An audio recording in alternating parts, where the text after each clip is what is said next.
Des nouvelles fonctionnalités viennent d'arriver pour utiliser Step & Go gratuitement et ça me déçoit beaucoup.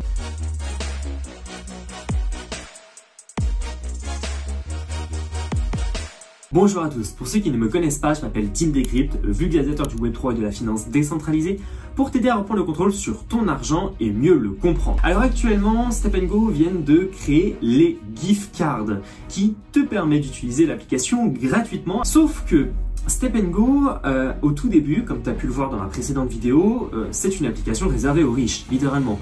Il faut investir plus de 3000 € sur l'application pour acheter 2 chaussures dont une va totalement partir en fumée. Mais là, cette nouvelle fonctionnalité qui vient d'arriver, je trouve ça décevant. Alors, cette nouvelle fonctionnalité, c'est quoi? Ce sont les fameuses cartes cadeaux. Dans ces cartes cadeaux, si tu arrives à en obtenir une, tu vas pouvoir obtenir une chaussure totalement gratuite qui va te donner accès à 6 énergies. Ces 6 énergies vont te permettre de faire une activité entre 1 et 20 km/h, donc de la marche ou de la course, pendant 30 minutes au total. Cette chaussure, elle est accessible que pendant environ 14 jours. Si ces 6 énergies sont consumées, tu ne pourras plus utiliser cette chaussure. Bref, tu fais tes exercices de 30 minutes au total et tu vas gagner des GGT. C'est super! Tu t'es fait 28 € en une seule marche pendant 10 minutes parce que tu n'as que 2 énergies disponibles par jour, donc ce qui te fait 3 jours de disponible pour utiliser cette chaussure. Et donc auquel cas, tu as pu gagner environ 100 balles pour 30 minutes de marche. C'est super. Sauf que tes 100 balles en GGT, tu ne pourras pas les récupérer sur ton portefeuille.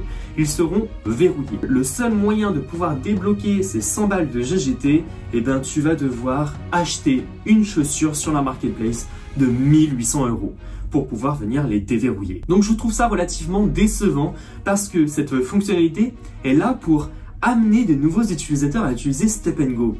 Sauf que ces nouveaux utilisateurs n'ont pas généralement un budget de 1800 € à dépenser en GMT, donc il faut acheter ces GMT, il faut passer par une plateforme annexe. Si tu n'as pas acheté une chaussure sur la marketplace, les GJT que tu as gagnés disparaissent. Plus l'impression qu'ils nous prennent pour des vaches à lait plutôt qu'autre chose. Bref, c'est un peu mon coup de gueule dans cette vidéo. Il devrait faire un système de location où tu payes par mois et tu as une nouvelle chaussure sur ton portefeuille sans investissement de 1800 €. Dites-moi ce que vous en pensez dans les commentaires de cette vidéo. Je me ferai un grand plaisir de te lire et de t'y répondre. Et si tu souhaites accéder à ces gift cards pour que tu puisses tester l'application Step & Go, tu vas les retrouver soit sur X, tu tapes gift card Step & Go, tu vas en retrouver plein.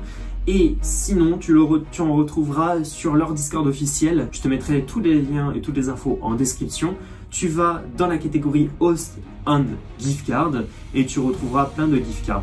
Il faut savoir que chaque gift card sont disponibles pour 10 personnes. Si l'une des 10 personnes sur la gift card a acheté une nouvelle chaussure, le propriétaire de cette gift card, qui a créé cette gift card, il va recevoir 6% de la vente dans son portefeuille. Donc c'est bénéfique pour le propriétaire, c'est bénéfique aussi pour FSL, car FinSatoshi Labs, la société derrière Step & Go, va se prendre aussi un pourcentage sur la vente. En tout cas, dis-moi ce que tu en penses dans les commentaires, je me ferai un grand plaisir de te lire et de t'y répondre. Pense à pousser cette vidéo pour essayer de partager ce coup de gueule, parce que je suis sûr qu'il n'y a pas que moi qui est dans cette situation. Je te remercie. Pense aussi à t'abonner à cette chaîne si ce n'est pas encore fait. On se retrouve à la prochaine dans une autre vidéo. Ciao, ciao!